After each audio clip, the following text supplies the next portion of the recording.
All right, welcome back everyone to another Welcome to the J podcast episode. I am your host Jahenns Manigat, aka Canadian Red Bull. We have our third guest of season number 3 joining us in the podcast today. But before we get into all the introductions and all that good stuff, make sure to like and subscribe to the Field of 68 Media Network. That is very important to us. Keep getting those subscriptions up, keep getting those likes up, so we can fit into your algorithm and we can pop up more and more on your YouTube page and Twitter page and all that good jazz. Again, our third guest, season number 3, is a very special guest. He's entering his second year on the Creighton men's coaching staff. He previously was an assistant coach and associate head coach at Manise State. He also spent 3 years at Mississippi State, first as a grad assistant, then as a video coordinator. He is a very important member to the Creighton staff, especially when recruiting and all that good stuff is involved. He played his collegiate ball at LSU and at Morehead State. He is the pride of Jackson, Mississippi. Coach Not anymore. Jaylen Courtney Not anymore. I've been Williams. replaced by Deion Sanders. Yeah, I see that. Coach Prime going crazy over there. Coach Prime is the pride of Jackson, Mississippi. He's only been there for 2 years. I've been Hey, replaced. if I ain't swag, who's swag? Who's swag, baby? Who's swag, baby? Coach Shout Courtney out Williams, to it's so Prime, man. good to have you, brother. How are you doing? I'm great. I'm great. Thanks for having me on, man. I actually get a chance to catch you sometimes, man. This is pretty cool. Hey, it's been fun for me to just talk to the homies, talk to Yeah. the current guys, talk to the former guys, and keep that pipeline going, man. Sometimes we let life lead us astray, but this podcast, like something like this, has really helped me, get back in touch with some of those guys over the years. So it's been a blessing for me, and obviously, I'm hoping that we're gonna have a good time today. Yeah, for sure. For sure. Obviously, the team is off to a 2-0 start. Um, didn't look that great against St. Thomas, but obviously picked up the slack against North Dakota. I always thought that first games of the seasons were always so tricky because there's still so many unknowns, especially with a team like Sure. this where we're bringing in a lot of new guys. Some guys from last year are coming back with a lot of experience. That's true, but guys like Baylor, that's their first year in the program, even though he's got some experience. You got Sure. all the guys coming off the bench, Mason Miller, who's, I think is going to be logging in more and more minutes as the year goes on. So, what were some of the things that you guys learned from that first game against St. Thomas that you were able to apply and be much better at for that game against North Dakota? Yeah, to your point about the beginning of the season being a challenge, like the amount of questions that, we often have about our own team and roster. Think about the questions that we have about the other team, that Right. they might have just as many new guys, if not more, as we do. And there might not be as much information on some of the guys coming into the first game or the second game, things like that. So it's a lot of, you prep the best you can for those games and you go out and you have to adjust sometimes in real time. But yeah, it was a learning experience for a lot of our guys. They got a chance to play with each other under the lights, which is always important for a new group. And, more importantly, the expectations of what they are. And I think they got a real taste of what it means when the old cliche, you're getting everybody's best game. And that's a well-coached team, right? Obviously in St. Thomas. But we got a chance to experience it, not just hear it, but we got a chance to experience it. And I think our guys, especially those young guys, had an opportunity to understand, like, oh, this is what it means to be the hunted instead of the hunter. So, always important opportunities to learn. You guys are definitely going to be hunted often this year. And as you Yeah. said, the Tommies were really well coached. I was very impressed with how they executed their game plans just to be able to stay in the game. You got 17,000 people yelling. Coach, I think Yeah. that coach called timeouts at very crucial times where the momentum just started rolling your way. Yep. He would call a timeout, kind of slow everything down. So, with that being said, understanding this year that you guys are going to be under the bright lights and everyone's going to be gunning for you. What are some of like the message that the coaching staff has been telling the student athletes You about know, what it's going to take to be successful? you know this already from your time, playing and then being around Coach Mack and the rest of the staff. It's just being process oriented, staying focused on the small daily things that we do. not getting caught up in the noise and things like that. Which is Has very difficult for 18 to 22-year-olds to do, as yeah, I learned. for sure. And the thing that nobody realizes is that even though we bring back a a big chunk of our team from last year, think about the amount of minutes that a guy like Baylor has played or Farabello has played in college versus the amount of minutes that Ryan Nembhard or Trey Alexander has played. Like they're very talented young guys, but they still haven't had a ton of quote unquote college basketball experiences, right? They've only had a season to do so. So there's still learning processes happening kind of in real time. I'm really enjoying the kind of calming influence that Baylor is having on the guys so far Yeah, in this young season. Obviously, it's really reminding me of what Ryan Hawkins was able to do sure. for them last year. Just a more calming presence now. Obviously, he can do more things than Ryan could. Uh, his ability to bring up the ball on the break, it kind of allows Ryan Nembhard to be more of like a secondary guy if he needs to be. And we all know how well of a playmaker distributor Ryan Nembhard is, but for him, that's that extra help with the ascension of Trey Alexander near the end of last year. That you guys just kind of have like a wealth of playmaking. Yeah. How difficult is it going to be to kind of balance those guys out so that everybody feels comfortable with having enough of the basketball in their hands in order to be playmakers for everyone else? Yeah, I mean, it's a work in progress, but the good thing about how we play and how we've recruited and this system is, you have unselfish guys that care for one another. They want to cheer for one another. So that stuff tends to work itself out. And you've had an opportunity to be on the floor with us, when nobody's watching, and to see how that stuff is done. And you could kind of speak to it too, some about how that process actually happens. And it was almost seamless this summer, adding Baylor to the fold and Francisco and, Mason's eligible, all that stuff, all those, new pieces you add to the fold, it just kind of fit right in. What I would say is that when I got to practice with you guys this summer a little bit, yeah, first time seeing, those guys in live action. Obviously in the summertime, you're never going to get the final product. But Yeah. yeah, Baylor was really impressive, especially when it's like, let's just say we're doing like, 4-on-4 to 7. When he sees that score get closer and closer to the game point, you could just see his eyes light up because he's that type of guy. Yeah, I'm So noticing yeah, that no, about I him too.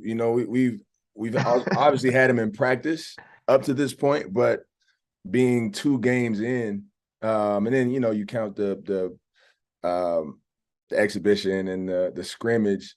So the scrimmages, live yeah. action I'm seeing something different from him than I saw this summer. And again, you talk about over 2,600 minutes played, and he was well coached where he was coming from. So the amount of practices that he's had at this level, they start to show up when the lights are the brightest. So yeah, he gives us a calming factor. And by the way, you were a step slower this summer than you were the last summer. I want to tell you that. just like one small step. I noticed it last summer. You were. Listen, I know. Hey, and look, I'm 31 now. I'm in year 9 of playing I overseas. get it. These kids are running and gunning. When I was watching you guys on TV last year, I was like, absolutely not. I didn't know where I'd be able to fit in when I come to practice. And I just tried my best to keep up, man. These young guys Now, is listen, running, the thing man. you do is obviously you communicate, right, at a very high level. So when you come in the Mhm. gym, your communication is head and shoulders above those dudes. But this summer in particular, they were kind of Yeah. getting you a little bit. It's like, Hey, Sharif hit me with a little 1-2 one day. I was like, I think this might be my I last remember, yeah. I I'm like, I remember. think this might be my last one. I can't even stop this kid, man. But you've seen the Man, growth, these man. kids are You've seen the moving for growth. real. You were there last summer with this group, and Mhm. compared to this summer, there's been a lot of growth in individual guys. There's been some team growth, and there's still a ways to go. I know that the expectations are what they are, but it's still a maturation process happening. Speaking of growth, I think Arthur Kaluma is someone that we all are going to have our eyes on this year. Yeah, Obviously, he came with a ton of expectations last year, kind of struggled a little bit early as the season, early in that season, and then he had that knee injury that like set him back a little bit. But Yeah, when he came back stronger and stronger. And obviously, with the way he ended season last year, coming into this season, he's going to have a ton of expectations. What are some of the things specifically with him this offseason that you guys have been working on with him as far as either his shooting, his decision making? What are the things that you guys see that he can improve on that's going to show on tape this year? yeah, all of the above. I think where he left off last year against Kansas, and the way he was playing in the Big East tournament, He leading was to NCAA. hooping. Yeah, you saw what he was becoming, and then he missed some time this summer. He missed some practice time. He missed his workout time. The routine kind of got thrown off. So now he's working his way back into that, and we're seeing it day by day. He's getting kind of back to where he left off a bit. And if Arthur, he's chomping at the bit, right? To get back to Competitive as all yeah, he's hell. competitive and he's competing with the time that he lost as well. So but he's fine, he's learning and he's getting better every day. So, yeah, we're all excited about, where he's at and where he can end up. I got to scrimmage with him a little bit off campus. Another guy when like we say like we're scrimmaging, we're playing to 21. Yeah. When the score is 17-17, there's something that just clicks with him. And Yeah. like those guys, him, Baylor, like it's not that you can't teach that necessarily, but it just comes so natural for them to want to take over in those moments. So Yeah. I don't know. Like I do not envy you guys as a coaching staff having to put players on the floor who are all so competitive, who all want those minutes, and who all want to be, that guy when the time comes. I guess, you know, you don't want to have a shortage of those guys, but like, would you Right. say that there might be an issue when there's too many of those guys who are going to want those balls in their hands when the time comes? You know what? I think that's a good problem to have. Because we've also been on the other end of that spectrum. Yeah. But no, back to the kind of guys that we have. They support one another. They love each other. And yes, there are a ton of guys in that locker room who rightfully so believe that in those moments they can and will do what needs to be done. But again, they don't care, which is what makes this place what it is. That it makes this locker room what it is. Ryan Caldbrenner, that first game, didn't look that great. It was reported that he was playing with some flu-like symptoms. Yeah. Obviously, whatever he had, he shook it off really well in the second game. I thought I was very impressed with his, just running in transition, first big, getting big seals early in the possession, picking and rolling, and then obviously that misdirection handoff play that him and Nemhard have where he could go downhill and Nemhard's got a shooter option coming on the backside. You guys have pretty much perfected that play. What is it about his offensive game, though? We know him as a defensive player. We know what he's going to be doing, but what is it about his offensive game that has really flourished in these last, honestly, like 7 months or so? Well, his offensive confidence has gone to another level. Like you touched on it, he was our defensive anchor. Even there, his confidence is like you saw this summer. He's loud, in a way that he probably wasn't. I didn't know he had such personality, to be honest. Yeah. He's coming into his own, as a young man, and it shows on the court. But offensively, his confidence with his back to the basket has risen. He hasn't shown it yet live, but he's worked really hard on his jump shot, being able to stretch the floor. His passing and things like that. And it's just the overall understanding and IQ of the game, knowing when to be where and when to seal, when to get off and things like that. Just those little nuanced things, he's gotten a lot better at. And you spend 9 years as a pro, you start to pick up little things. And guys like yourself and Jeff coming back, like all that stuff helps, all that stuff helps.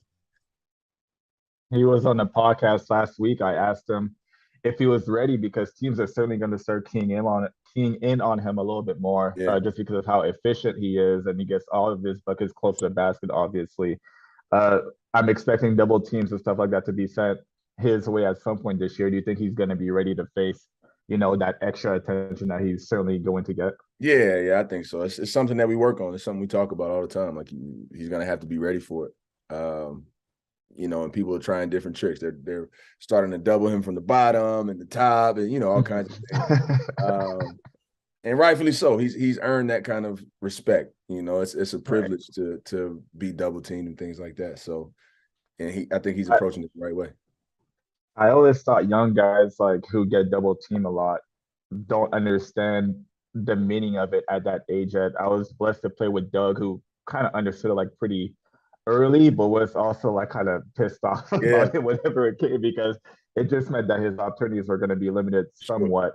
But like I remember like when Doug finally accepted like, okay, this is what it's gonna be. Like every game I'm gonna have to see some sort of trick defense because they're just teams aren't gonna allow me to just go one on one on the block anymore. Yeah, you earned it. What are some of the, yeah, of course you earned it. And that's what these young guys need to understand is that you've earned the right to be double teamed and not a lot of guys get that kind of attention. Right. What are some of those things that you guys have been working on in practice, obviously to get Ryan ready or, honestly, it's going to be Arthur too at some point for whenever that time is going to come. Yeah, I mean, just maintain the integrity of our spacing when the ball goes into the post. We have guys that can make shots on our roster. So when the ball goes in the post, make sure we know who's where, and you kind of give Ryan space and give him an opportunity to read the floor. But no, he's working hard at attacking that stuff, and Fred too. Fred King is getting better day by day at some of those things too. So and it helps him to be able to watch and follow behind Big Ryan in a lot of those drills and things like that. So no, it's part of the process.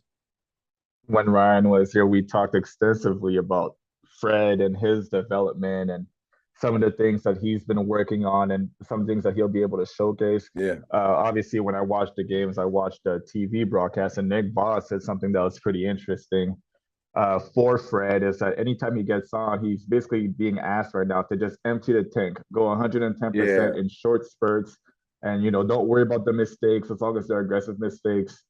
It's gonna be fine. Just keep working at it and plugging away at it.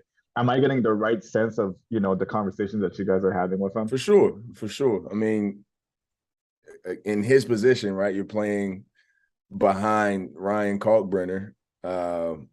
So you get opportunities to spell him and just go give it what you got. And he's a talented dude, man. He's a talented dude. So when he is, running his fastest or sealing the best he can or just chasing rebounds and things like that, man, he's hard to stop. And he'll help us. He'll help us a lot if he just goes in there and empties the tank, which he's learning how to do.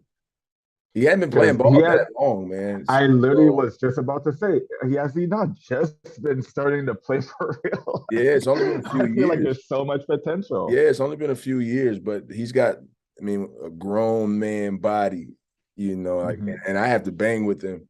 I get to bang with him. Right, with the pads for sure. Yeah, man. And it's rough some days.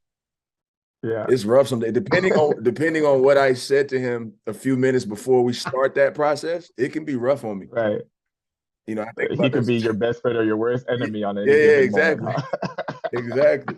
But no, he's growing. He's growing, and like I said, him being on a team with Kalkbrenner is helping him, and it's also helping Kalkbrenner too.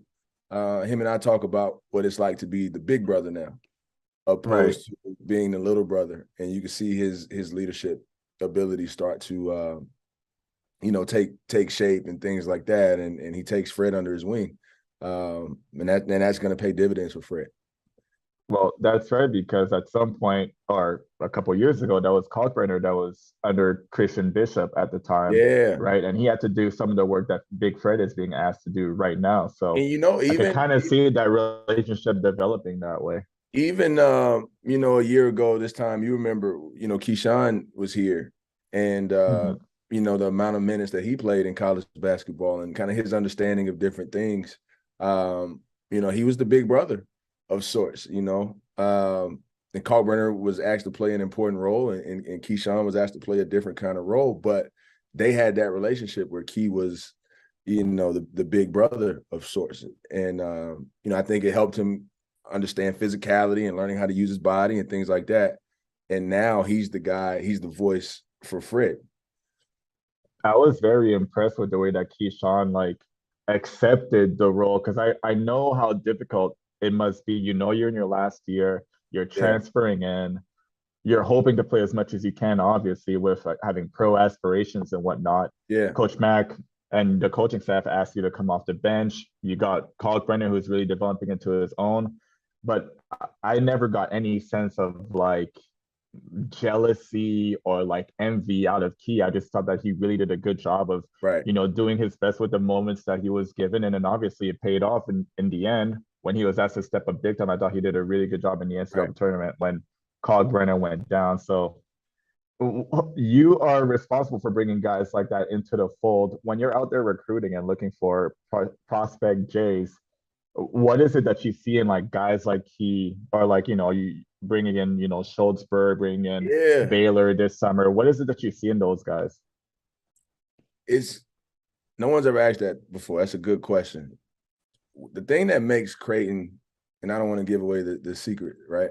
But the You're gonna thing that have makes to this here. place, We're here to break news on this podcast. one of the things that makes this place different is the people that represent it. Um, and it's guys like yourself, right? It's guys like yourself. It's guys like, Jeff, he comes back, even Doug, to come back and give yourself to this program. You try to go out there and recruit guys that um, will do the same, give yourself to the program. And, in the 13 years Mac has been here, he hasn't strayed away from that and won't stray away from it. And the results are what they are. It's a byproduct of that. So like Key is a guy similar to you. Kalkbrenner will grow up and be one of the Jays, right? That's going to have a hand in the program 10 years from now, the same way, you do. So it's important that that culture remains when we go out there. And I'm assuming, it's hard to find guys like me and It's Jeff. hard, man. It's hard. It's hard. It's nearly impossible, man. But no, we've been fortunate, man. Like you know those guys. They're all genuinely good people, man. Good guys that represent this thing the right way, and that'll grow up and be big time ambassadors for the next crop. We talked a little bit earlier about, having or keeping the integrity of spacing because this year, one of the things that needed to improve was the three-point shooting of the Jays. Obviously, last year was one of those down years where somehow, some way, the script got flipped and we became a defensive team and not a run and gun three-point shooting Yeah, team. I'm happy to see the first couple of games that we're kind of going back to our true identity a little bit. I don't Uh, know, man. That first game, it was a scare, right? hey, I'm a positive guy. I don't know if you know this about me, coach. I'm a positive guy. I'm looking to see corner threes, guys running up, filling the lanes, Yeah, running up the score. You brought in a ton of shooting to help with that issue last year. Plus, I'm seeing R2's knocking it down at a more frequent rate. yeah. Obviously, Trey's been lighting it up these first couple of games from 3-point line. So again, what was it about? Like it was an important thing to bring in these guys in, but what is it about these guys that like you have confidence that they're going to be able to knock down shots as the season goes Yeah. on, especially as games get tougher and tougher and heading into Big East competition? Yeah, well, guys like Baylor and Francisco, they've made a lot of shots in their career at their respective schools, right? And then for those young guys, there's always a process of you know how it goes from freshman to sophomore. Those guys just make a jump, right? They're used to the pace, they're used to how you have to work in the summer before the season starts, right? And a guy like Ryan Nimhart, actually, quiet as kept, was a really good catch and shoot shooter. Just the dynamic and the way the team was made up a year ago, he didn't get a ton of those Oh yeah, opportunities. that's right. The ball was mostly in his hands, creating for everyone else. Yeah, excuse me. But Yeah. now the way this team is made up, he gets more of those opportunities. He doesn't have to have the ball in his hands all the time to create and facilitate for other people. Guys can do it for him. Mhm. Trey Alexander, Arthur, both have put in a ton of work on their jump shots. And so, we're expecting a big jump from them. Mason Miller, obviously adding him to the fold. he's a really good shooter as well. So, the shot making abilities there. Sharif Mitchell worked really hard this summer on his jump shot too. So, excited to see what that looks like as we move forward. So yeah, the shooting ability of the Jays is, knock on wood, it's where you would expect it to be. I'm knock on wood for sure. Hey, I'm staying up until almost like 4:30 every night watching you guys. So trust me, I'm knocking on wood to Yeah, so that's that the right. shots continue to fall. Yeah, I got a 7 hour time difference. I'm What out here time is it there grinding, now? brother. Let's see, 2:20 a.m. You're a soldier. I'm a trooper, man. I love my Here Jays. I Trust am. me. Here I am. Trust I me. forget. Like, I'm thinking it's like 7 o'clock. You just wrapped up dinner or something like that. Nah, you're good. I live for this. I Trust me. Like forget, I've man. I've trained my body to be ready to stay up whenever anything Jays related comes. How's So how's the season going trust for me. you? Good. We're tied. Knock on wood again. We're tied for first in the Austrian league right now. We haven't Big time. lost any of our games in our European competition, so things are going pretty swell for me. Big time. Honestly, I really can't complain, and I'm still healthy at 31 years old. So that's been something I've been truly blessed about. Like I haven't had to deal with too many of those, tough injuries in my career. So I get jealous yeah, watching I'm you guys, I've man. You know I've what? been Like all right. we're the same age, and I get jealous. I retired as soon as graduation happened. Like I went through some Yeah. injuries, some pretty significant injuries, and it just became more work to try to get on the court than it did to be ready for games. So I just kind of threw in the towel and started coaching. Yeah. So when I see you It's and even Doug, I'm just like, God, man. man, it's tough. Like I said, like I haven't had to deal with stuff like that. So when I hear it, trust me, like I understand. I've seen guys have to deal with it. Like Ethan Rogge was one of those guys for us Yeah, where I was I like, heard. damn me, like you can barely walk on Monday and Tuesday, but Wednesday when it's tip off, you're running full Yeah, speed. that So was like me. I That I was get me. it. That was me. Yeah.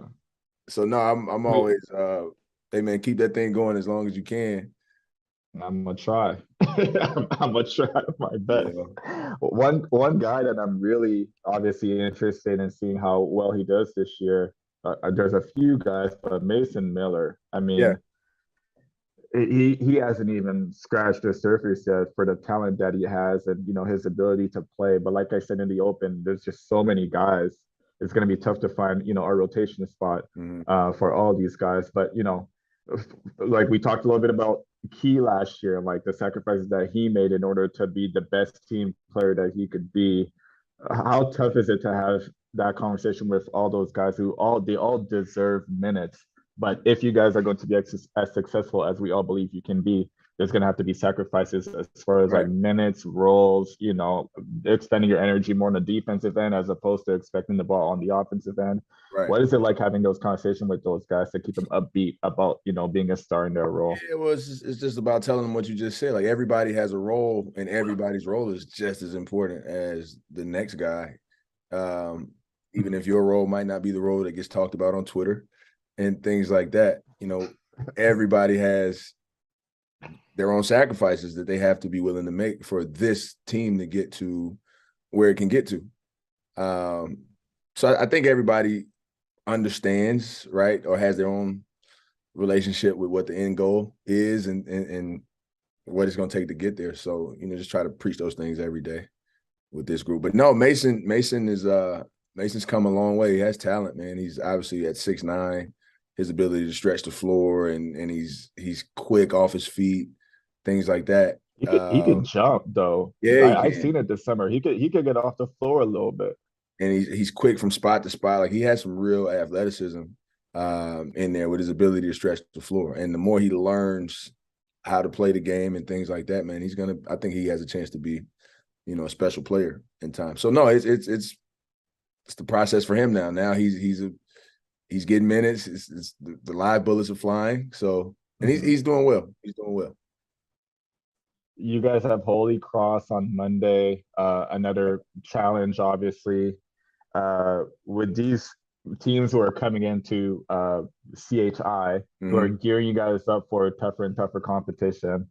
Obviously, Maui being right around the corner, and then before you know it, we're gonna blink, and it's gonna be in the midst of the Big East, conference. Yeah. What has been like an important, message, or what are you guys focusing on during practice to make sure that you take care of business against these, let's call them Oh, I don't even want to disrespect anybody like that, but teams that you're expected to beat. Let's put it that way. Yeah. Just respecting the game, right? Respecting the game and the process. Take every day for Mhm. exactly what it is, which is an opportunity to grow and get better. You know, like coach's message the other night was you want to be a different team in a month than you are right now, and you want to continue to grow and progress, but you can't do that if you don't respect the process. So whoever's on the schedule, whether it be Holy Cross or Texas Tech, you have to respect them the same and prepare for each opponent the same way. And again, yes, guys are talented, but they're still young.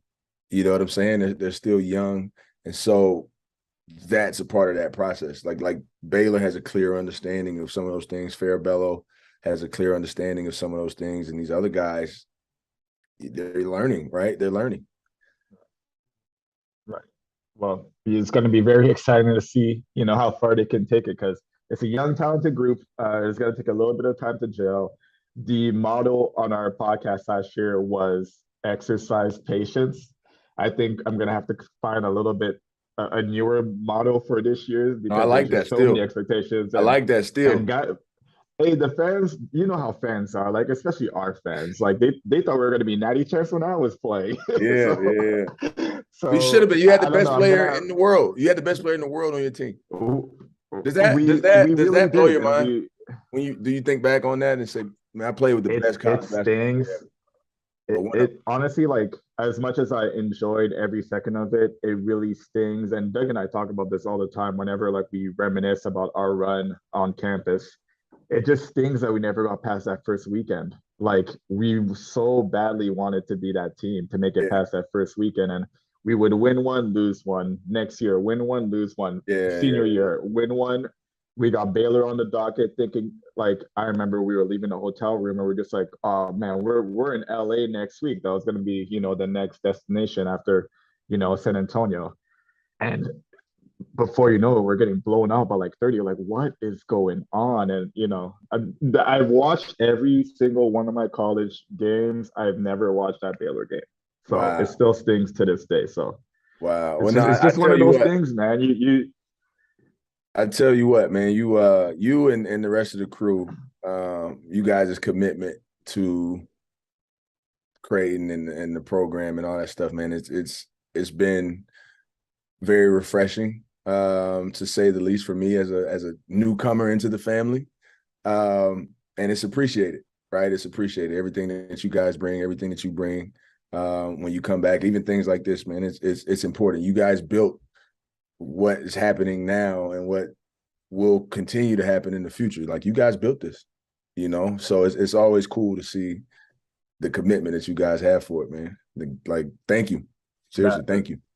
that's love, man. I appreciate it so much because it's not something that I hear every day, but hearing it from you, especially like that means a ton. And I Yeah. think, as we're talking about this, the thought that's going through my head is the reason like guys like me and Jeff and Doug and Will come back and play and help the guys out is we just kind of maybe don't want to see you guys have the disappointment that we had Yeah. once upon a time. Like we want to see the program be pushed to Sweet 16, Elite Eight, Final Four. And who knows? Like the angle is always to win a national championship and there are steps to get there. But man, we want to give as much as we can now because we just don't want you guys to have the regrets that we had that Baylor game. Trust me, I can't even look at like the highlights of that game. Like, and anytime I I see get it, Baylor man. on TV now, I can't You can't do I it. can't Yeah, I even get watch it. Baylor football. I get it, man. I get it. I get it. No, but seriously, it's a big deal. And I'm a big believer in people make places, and you guys, continuing to pour your passion into this place makes it what it is. So and like I said, as a newcomer into the family, like you always you heard about Creighton, right? And as a basketball dude, you kind of you see him, but you don't really know what's going on. Being a part of it now, I completely get it, and it's things like this that make it what it is, man. So I'm grateful to be a part of it now, and thankful for you guys and what you do. Thanks, man. And we appreciate it. And we obviously appreciate your work being on this staff. uh, you understand how important your role is. I don't think the fans really Yeah, understand that, but they're gonna get to know you. Obviously, like I said, this is your second year. They're gonna get to know you. I'm just thinking about our previous assistants, like Coach Lutz and D-Rog, who were in the program for a while. Like there's still love when they come back to Omaha. yeah. So I know that, like, whatever the future has for you, uh, the Omaha fans, like as they get to know you, they're gonna really appreciate it more and I more, and then see you're gonna really see why Omaha is a special place. I see all those guys, out when we're recruiting and things like that, and the Mhm. love that they really do have for this place speaks volumes, you Right. know, for what this place is. So no, I'm happy to be a part of it, man. I really am grateful. Grateful is the word, man. Before I let you go, first, obviously, thank you so much for spending a little time and stepping into the J with me. Of course. I gotta put you on the spot and ask you some questions that I ask all my guests whenever they come on the podcast. First and Oh, foremost, your favorite food spot in Omaha. Let's get it. ooh, man, I don't want to make anybody mad because everybody's been awesome to me. So I'm gonna do this right here, right? Obviously, I'm an LSU dude alum, right? Right. I hear that they take over Barrett's uh, for the College World Series. So I'm gonna go ahead and give the Yeah. shout out to Barrett's, just just Okay. for alma mater's sake. I love it because I think you might be the first guy to say Barrett's for the 3 seasons that we've been doing that. So hey, And look, shout out to the Barrett's Barrett has chicken wings, a man. has a very special place in my heart. Trust me, we were eating there as undergrads a lot. So Yeah. But listen, hey, I definitely I'm want to go not on record and say the food in Omaha has so many places, man. And when you hang out with Coach Mac, right. you Oh, get to know all he'll these show you the places spots. very intimately. you Yeah. know. So no, it's been awesome, right? But yeah, I'm gonna take a different angle and say Barrett's right there. Any food establishment that Coach Mack walks into, he's a superstar. I never understood. I don't know how much he tips. I don't know the conversations he be having. But they be taking care of him, man. I That's a promise you. good question. How much does he tip? That's a good Yeah, question. they take care of him, so he must be taking care of him too. Look, I'll Next start looking at the question. bill. I'll start looking at the bill a little bit and see how much he tips. Aside from CHI, obviously, which is your favorite place to play at in the Big East? I'm gonna go ahead and say the Garden, right? Was probably the obvious answer. Yeah, yeah. Um, you know, ha- A lot of guys have been saying Xavier for whatever reason because it's more of an intimate gym. They feel like they're a yeah. little bit more on top of you. I'm gonna say Last though the week, Colin whole Brenner said St. John's, like Karnasaka, or I'm butchering the name, but yeah. Carnesecca, yeah, I think it is. It's a hard place to play, man. The whole Big Mhm. East in general, though, it's a basketball league. Everybody cares about their hoops, so no matter where you go, it has its own experience. But Mhm. I'll just put it all together and say the Garden, man. Like it's nothing like being in the Garden. Uh, in that championship game, that thing sold out. I get goosebumps thinking about it It right now. must, yeah. I honestly, I got a few myself. I'll be The honest next, though, playing, and I think they changed the name of it, but playing at the Dunk, uh, Providence, Providence, Dunkin' Donuts Arena. Yeah, that was an experience, man. That was an experience, and it, they those played fans us. are mean though. And I'm a Southern guy, right? We're I don't know how much you know about the South, but we're like Yeah, nice dudes. We mean business, but we're nice dudes. You walk in there like, right. get That out of here. hospitality, It's like, what? right? All right, brother. Like, The last question was going to be your favorite memory. You've had a short career on campus so far, but because you just mentioned the Big East finals, I'm assuming that's it so far, correct? yeah. That's probably been the one. Hmm. But it's so many. It's so many. This group is a fun group to coach. The staff, you know them all, man. It's a great staff to be a part of. I mean, everybody from like John McHugh to Jeff Vanderloo. Like, there's never a dull day. So no, it's a lot of great Hmm. memories. But yeah, I'll just sum it all up and saying making it to that last night in the Garden, special. There's nothing like it. Hey, shout out John McHugh and you. I feel like you and John McHugh somehow, some way turned Coach Mack into a sneakerhead. I've been watching. I'm not paying attention. Coach Mac pulling up in Jordan 1. Hey, I'm look. like, Now listen, okay, I'll be what honest. we doing? That's John. John gets all the credit for that. But I joked with him the other day.